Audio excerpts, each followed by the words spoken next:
அஸ்ஸலாமு அலைக்கும் வரஹ்மத்துல்லாஹி தஆலா வபரகாத்துஹு. வான் ஜரீர் ரலியல்லாஹு தஆலா அன்ஹு அன்னஹு قال سألت رسول الله صلى الله عليه وسلم عن نظر الفجأة فقال يسرف بصرك رواه مسلم. ஃபிக்ஹ் சட்ட அடிப்படைகளிலும் ஹதீஸ் விளக்க உரையிலும் இன்றைக்கு சில விளக்கங்கள் கிடைக்கின்றன. ஜரீர் ரலியல்லாஹு அன்ஹு அவர்கள் செய்கிற அறிவிப்பு, நபி ஸல்லல்லாஹு அலைஹி வஸல்லம் அவர்களிடத்தில் திடீர் பார்வை குறித்து நான் வினவினேன். நீ உம்முடைய பார்வையை திருப்பிக் கொள்வீராக என்று நபிகள் நாயகம் ஸல்லல்லாஹு அலைஹி வஸல்லம் அவர்கள் பதில் உரைத்தார்கள். அந்நிய பெண்மணிகள் நம்மை கடந்து செல்கிறார்கள். அந்த நேரத்தில் நம்முடைய பார்வை அவர்களை நோக்கி செல்கிறது. அது சம்பந்தப்பட்ட விவரத்தை கேட்கிறார்கள் ஜரீர் ரலியல்லாஹு அன்ஹு அவர்கள். முதல் பார்வையிலேயே உங்களுடைய பார்வையை திருப்பிக் கொள்ளுங்கள் என்கிறார்கள். தொடர்ந்து அந்த பெண்களை நீங்கள் பார்க்க வேண்டாம். எதிர்பாராத வகையிலே உங்களுடைய பார்வை அந்நிய பெண்கள் மீது விழுமானால் வெகு சீக்கிரமாக உங்களுடைய பார்வையை திருப்பிக் கொள்ள வேண்டும், தொடர்ந்து பார்க்கலாகாது என்று அறிவுறுத்துகிறார்கள் நபிகள் நாயகம் ஸல்லல்லாஹு அலைஹி வஸல்லம் அவர்கள். மனிதர்கள் விபச்சாரத்திலே ஈடுபடுகிறார்கள். மக்கள் நடைமுறையிலே விபச்சாரம் பற்றி விளக்கம் தெரிந்திருக்கிறது. ஆனால் அது மட்டுமல்ல, அது அல்லாத சில பாவங்களும் இருக்கின்றன. பெருமானார் ரசூலே கரீம் ஸல்லல்லாஹு அலைஹி அவர்கள் அது சம்பந்தமாக நமக்கு எடுத்துரைக்கிறார்கள். 2 கண்கள் அதனுடைய ஜினா பார்வையாக இருக்கிறது. 2 காதுகள் அதனுடைய ஜினா கெட்ட விஷயங்களை கேட்பதாக இருக்கிறது. நாவு அதனுடைய ஜினா கெட்ட விஷயங்களை பேசுவதாக இருக்கிறது. கை 2 கைகளுடைய ஜினா அதனுடைய விபச்சாரம், தேவையில்லாமல் ஒருவருடைய கையை பிடிப்பதாக இருக்கிறது. கால் அதனுடைய ஜினா அதனுடைய விபச்சாரம், பாவமான செயல்களை நோக்கி எட்டுக்கள் எடுத்து வைப்பதாக இருக்கிறது என்று சொன்ன நபிகள் நாயகம் ஸல்லல்லாஹு அலைஹி அவர்கள் முத்தாய்ப்பாக கடைசியாக கூறுகிறார்கள், மனசு ஆசைப்படுகிறது. தேவையில்லாத ஒன்றை, அடுக்காத ஒன்றை அடைய மனசு ஆசைப்படுகிறது. கடைசியாக மர்மஸ்தானம் அதை உண்மைப்படுத்திக் கொள்கிறது அல்லது பொய்யாக்குகிறது. எனவே கவனமாக இருக்க வேண்டும் என்று நபிகள் நாயகம் ஸல்லல்லாஹு அலைஹி அவர்கள் நமக்கு அறிவுறுத்துகிறார். ஒரு மனிதன் தகாத உறவிலே ஈடுபடுகிறான் என்றால் அதற்கு முன்னாலே இது போன்ற சில சில்மிஷங்கள் இருக்கும். இந்த சில்மிஷங்களிலிருந்து ஒருவன் கண்டிப்பாக தவிர்ந்து கொண்டாக வேண்டும் என்கிறார்கள். பார்வையை தாழ்த்த வேண்டும். கரங்கள், அந்த கரங்களை பாதுகாக்க வேண்டும். கால்களை பாதுகாக்க வேண்டும். அதே போன்று நம்முடைய காதுகளை பாதுகாக்க வேண்டும். ஆபாச பாடங்கள், அபத்தமான பாடல்களை நாம் ஒருபோதும் கேட்கலாகாது. அப்போது நம்முடைய இதயம், நம்முடைய மனம் தூண்டுகிறது, தீயதை செய்யும்படி தூண்டுகிறது. இதற்கெல்லாம் காரணங்களாக நாம் பார்க்கின்ற பார்வை, நாம் கேட்கின்ற ஆபாச பாடல்கள் அமைகின்றன அல்லவா? எனவே தான் இது போன்ற விஷயங்களில் மிகவும் பேணுதலாகவும் உஷாராகவும் இருக்க வேண்டும் என்று நபிகள் நாயகம் ஸல்லல்லாஹு அலைஹி அவர்கள் நமக்கு அறிவுறுத்துகிறார். எல்லாவற்றுக்கும் முதற்கட்டமாக முதன்மையாக திகழக்கூடியது கெட்ட பார்வை தான், தீய பார்வை தான். முதலில் அதிலே மிக கவனமாக எச்சரிக்கையாக இருக்க வேண்டும். நாம் பலமுறை கேட்ட ஒரு விஷயமாக இருக்கும். உம்மு சல்மா ரலியல்லாஹு அன்ஹா அவர்கள் அறிவிப்பு செய்கிறார்கள், நான் பெருமானார் ரசூலே கரீம் ஸல்லல்லாஹு அலைஹி வஸல்லம் அவர்களோடு வீட்டில் இருந்தேன். அப்போது என்னோடு மைமூனா ரலியல்லாஹு அன்ஹா அவர்களும் இருந்தார்கள். அந்த காலகட்டம் எப்போது என்று கேட்டால் ஹிஜாப் ஏவப்பட்ட காலகட்டம், பர்தா முறை அனுஷ்டிக்கப்பட்ட காலகட்டம். அந்த நேரத்தில் அப்துல்லா இப்னு உம்மு மக்தூம் என்கின்ற கண் தெரியாத, பார்வையில்லாத சஹாபி எங்கள் வீட்டிற்கு வருகை தருகிறார். அவர்களுடைய துணைவியர்களாகிய எங்கள் இருவரை பார்த்து பெருமானார் ரசூலே கரீம் ஸல்லல்லாஹு அலைஹி அவர்கள் சொன்னார்கள், நீங்கள் திரைக்கு பின்னால் சென்று விடுங்கள் என்று சொன்னார்கள்.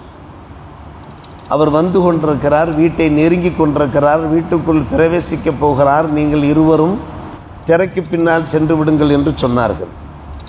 நாங்கள் இருவருமாக சேர்ந்து வினவினோம், யா ரசூலல்லாஹ் அலைஸ ஹுவ ஆமா, அவர் கண் தெரியாதவர் தானே, பார்வையற்றவர் தானே என்று நாங்கள் கேட்டோம். எங்களை அவர்கள் பார்க்க போவதில்லையே. பெருமானார் ரசூலே கரீம் ஸல்லல்லாஹு அலைஹி அவர்கள் பதில் உரைத்தார்கள், அப்போ அம்யாவானி அன்துமா அலஸ்துமா துபுசிரானிஹி, நீங்கள் இருவரும் பார்வை தெரியாதவர்களா?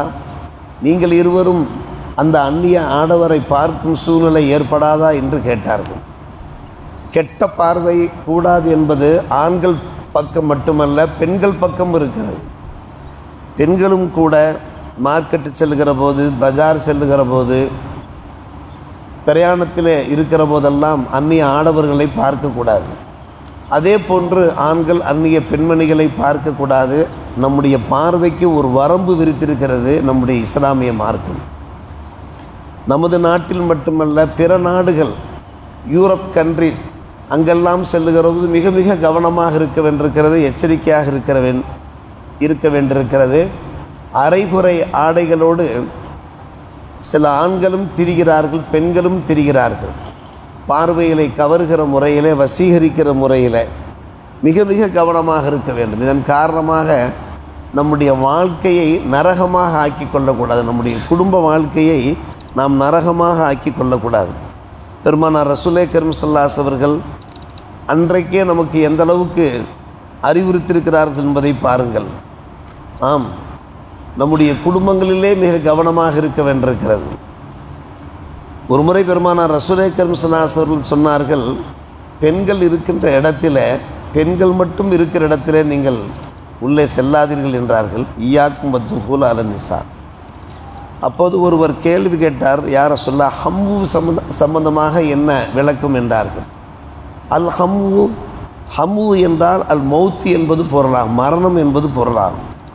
அப்படியானால் அதற்கான வியாக்கியானம் என்னவென்று கேட்டால், அந்த ஹம்முவுக்கு டிக்ஷனரியில் காணப்படுகிற ஒரு விஷயம் கரீபு ஜவுஜ், கணவனுடைய உறவினர்கள். கணவனின் உறவினர்கள் என்றால் கணவனுடைய சகோதரராக இருக்கலாம், சகோதரனின் மகனாக இருக்கலாம், அல்லது சின்னத்தா பெரியத்தா மக்களாக இருக்கலாம். இவர்கள் தான் ஹம்மு என்பார்கள். உங்களுடைய கணவனுடைய சகோதரர் தானே, அவருடைய மகன் தானே, சச்சாவுடைய மகன் தானே என்று நீங்கள் என்ன செய்யாதீர்கள். பெண்களை பார்த்து பேசுகிறார்கள், நீங்கள் அவர்கள் அருகே செல்லாதீர்கள். கணவன் எப்படி உங்களுக்கு ஹலாலோ அதே போன்று கணவனாக இருக்கிற போது சகோதரர் ஹலால் கிடையாது, ஹராம். அவருடைய சகோதரர் ஹராம். ஒரு ஹராமான ஒருவருக்கு பக்கத்திலே நாம் செல்லலாமா? அது வேறு வகையான தீய எண்ணங்களை உருவாக்கி விடும் அல்லவா? நம்முடைய குடும்பங்களிலே மிக கவனமாக இருக்க வேண்டியிருக்கிறது. ஆண்களும் சரி, பெண்களும் சரி. பெண்கள் இப்படி இருக்க வேண்டும் என்றால் ஆண்களுடைய பார்வை அந்த பெண்களை நோக்கி செல்கிறது. பல குடும்பங்களில் இதனால் தீய விளைவுகள் ஏற்படுகிறது. கணவனுடைய சகோதரனினால் அது மௌத்துக்கு சமம் என்கிறார்கள், இறந்து செத்தே போய்விடலாம் என்கிறார்கள். இதனுடைய விளைவு மிக மோசமான விஷயம். காரணம், ஹம்முவுக்கு 2 விளக்கம். ஒன்று மௌத் மரணம், மற்றொன்று அஹு ஜவுஜ் என்றெல்லாம் விளக்கம் தரப்பட்டிருப்பதை நாம் பார்க்கிறோம். இது சர்வசாதாரணமான நம்முடைய குடும்பங்களில் நடைபெற்று கொண்டிருக்கிறது.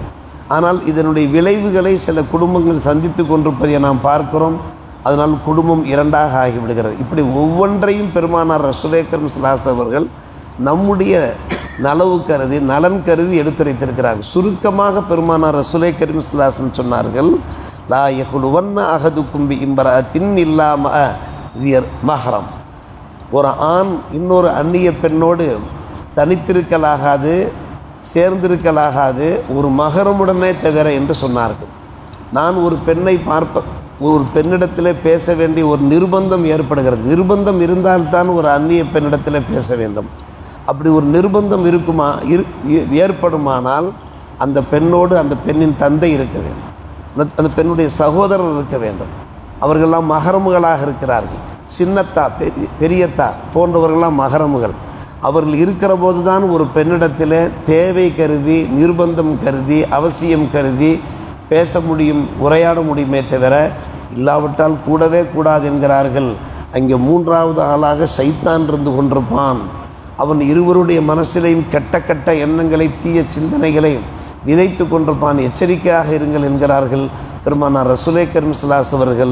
லா யஹ்லுவன்ன அஹதுக்கும் பி இம்ரஅத்தின் இல்லா மஅதி மஹரம் என்று கூறுகிற இந்த ஹதீஸ் எல்லா ஹதீஸ்களுக்கும் ஒரு சிறந்த விளக்க உரையாகும்.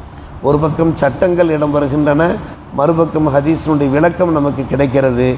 இது போன்ற ஹதீஸ்களில் கிடைக்கின்ற அந்த நல்ல அறிவுரைகளை, வழிகாட்டுதல்களை நம்முடைய வாழ்க்கையிலே கடைபிடித்து நம்முடைய உலக வாழ்க்கை பரிசுத்தமாக ஆக்கி மறு உலகத்திலே இறை பொருத்தத்தை பெறுவோமாக. அல்லாஹ் நல்லருள் புரிவானாக. வாஹிர் தாவானா அல்ஹம்துலில்லாஹி ரப்பில் ஆலமீன்.